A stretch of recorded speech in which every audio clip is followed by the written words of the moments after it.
Hello, welcome in. FG here.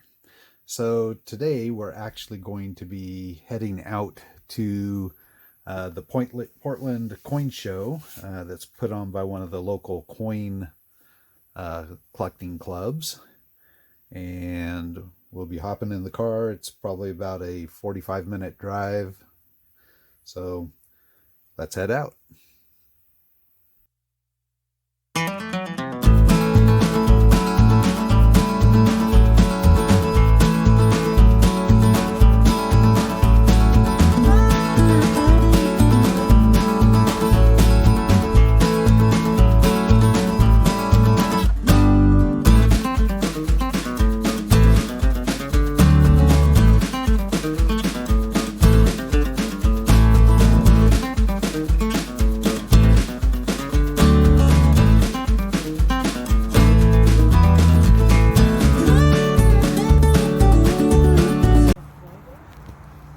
All right. So we actually made it here. We're heading to the Portland Coin Show. All right. So you probably know this isn't the coin show. They actually had signage up that they didn't want photography or videoing done. I probably could have asked around at the booths, but decided I wouldn't do that. So one of the reasons why I actually went was I had gotten a couple coins in a small collection that I had bought, and they were really kind of interesting coins. Well, one was the tapered planchet Indian head cent that I showed off an episode or two ago.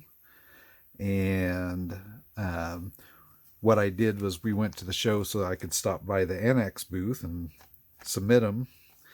I've never done any grading of coins before, so this is just kind of an experiment, see what it's like. So we're waiting on that submission to come back. The other coin was a first year shield nickel that was in really pretty decent condition.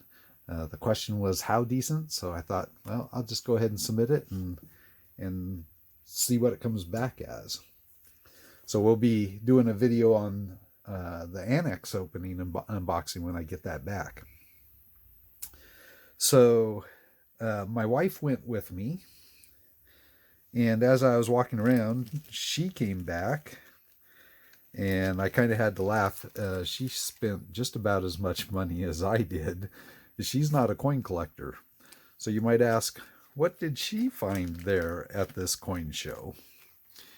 And this is, she found the table that might have actually worked better at the Antiques Roadshow as opposed to the coin show, but she came back with several items. One of them is a antique wall hanging that's all hand done with, it has, I don't know if you can see that, it's got silvered mirrors sewn into it. I don't think you see anything from the backside. Yeah, you don't see anything from the backside other than, let's see if I can get that out here. You can see like right here's the backside of one of those. It's just kind of a small circular thing looking at it from there. So it really is, they're all over on this. You can see them as part of the flowers. So she came back with this, and from the same booth where she purchased that from, she came back with this antique size 10 sterling silver thimble. And there is a hallmark or maker's mark down in the top of it here. It does say sterling, and I think it's MKD is the maker's mark if you see it down in there. I'm going to get a photo of that with my microscope, and I'll try and put a close-up of that up here. But we did just a little bit of research. We did find one other one out on eBay that has this same design pattern, and it is a vintage piece. So we'll probably try and do some more research based on what the hallmark is to see if we can place it. So she spent $125 at that booth. And the other thing she came back with came from a different table. Now, they didn't know, but they told her what they suspected this was from Vikings. But it's a little bronze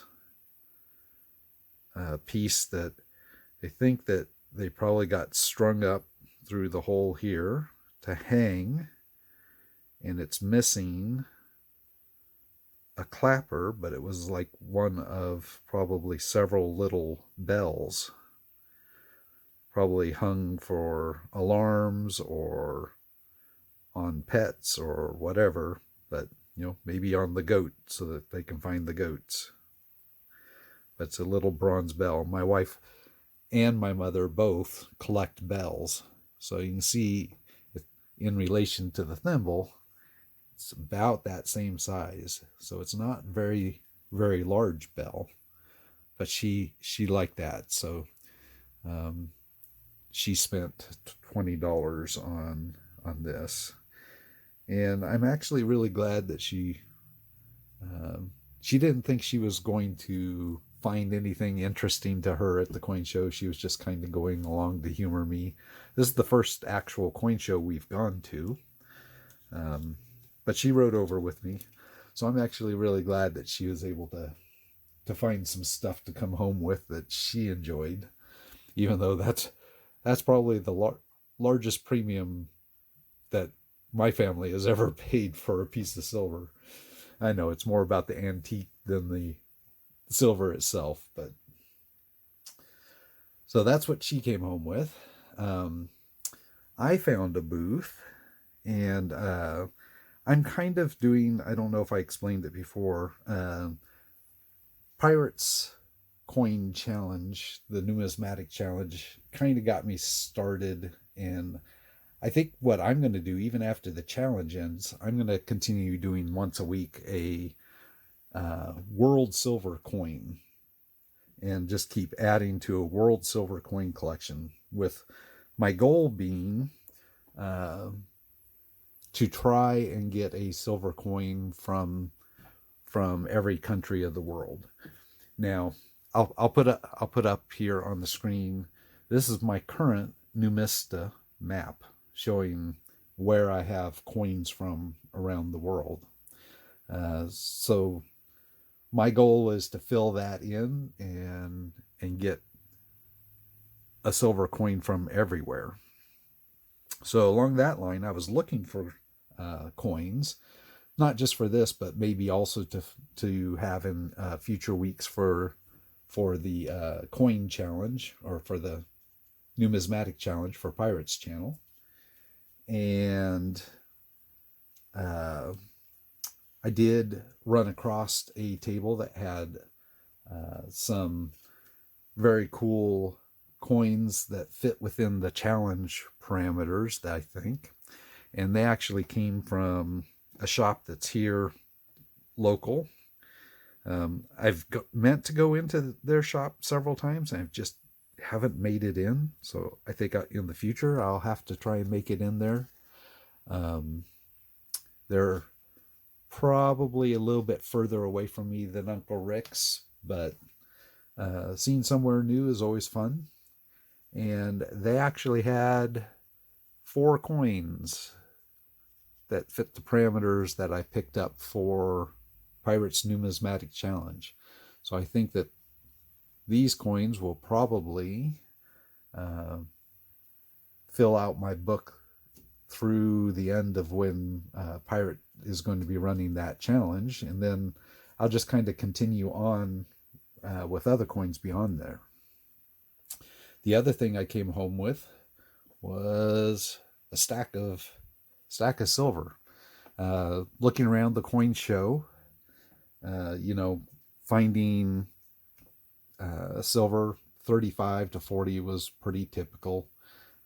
Some vintage silver or anything that was more collectible, like those back there, were higher.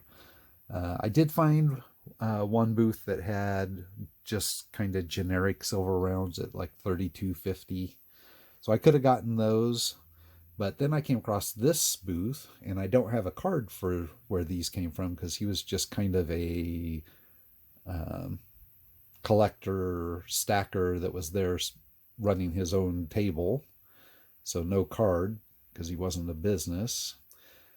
But he had a whole array of different silver coins, not just generic rounds, but actually coins in his at very good prices. So that's what I went through, and that's where I spent the rest of my budget, was there. And I got some more silver coins to go into my World Silver Coin collection. So this one was a 2021, and I've never known how to say that. I think it's Anguilla, but it's one that was issued by the Eastern Caribbean Central Bank. So I thought that was a pretty cool coin, and that would be another coin that would have fit into the ships challenge.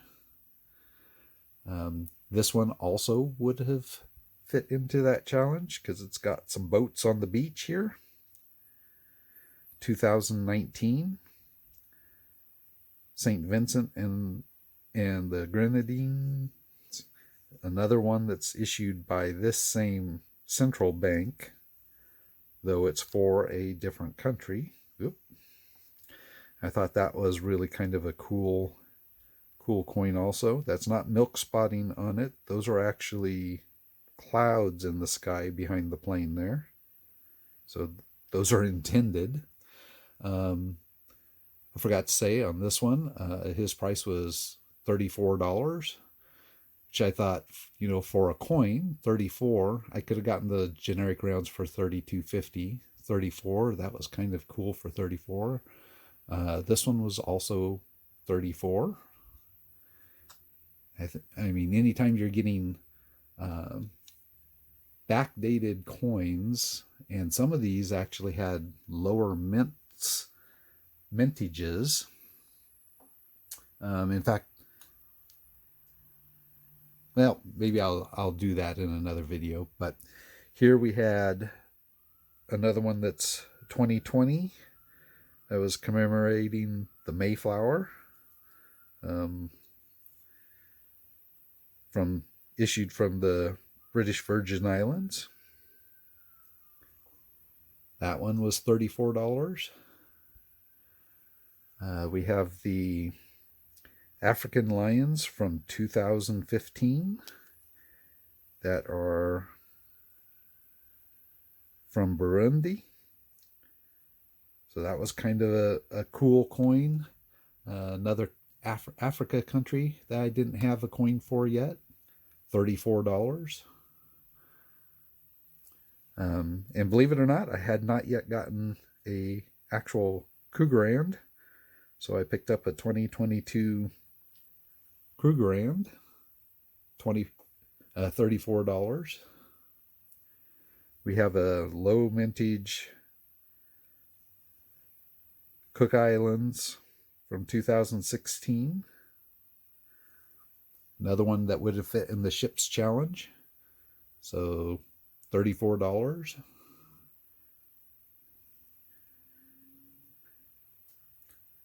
Another African This one's from 2015, technically from Rwanda.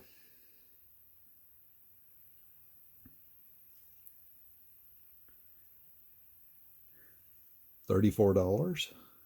And then the last two, he actually had a couple American Silver Eagles in his case there.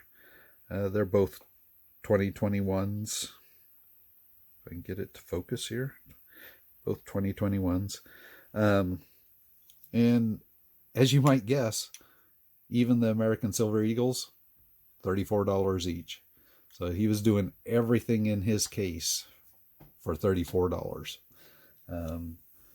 So $34 each for sovereign coins, I couldn't pass that up, especially with such a variety of countries that I didn't have a coin for yet in my collection. So in that Numista map, some of those countries that are filled in were filled in with these bullion coins. And I figure if it appears in Numista, I'm going to count it, even though talking to some of the dealers at tables today, I had one very specifically and kind of stridently emphasized that bullion coins weren't really coins.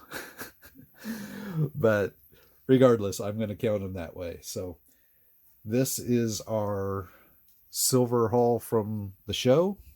My wife's finds, all of these ounces that are sovereign coins, and then 4 coins yet to be revealed for Pirates Numismatic Challenge. So there you go. Thanks for coming in and watching. I'll see you next time.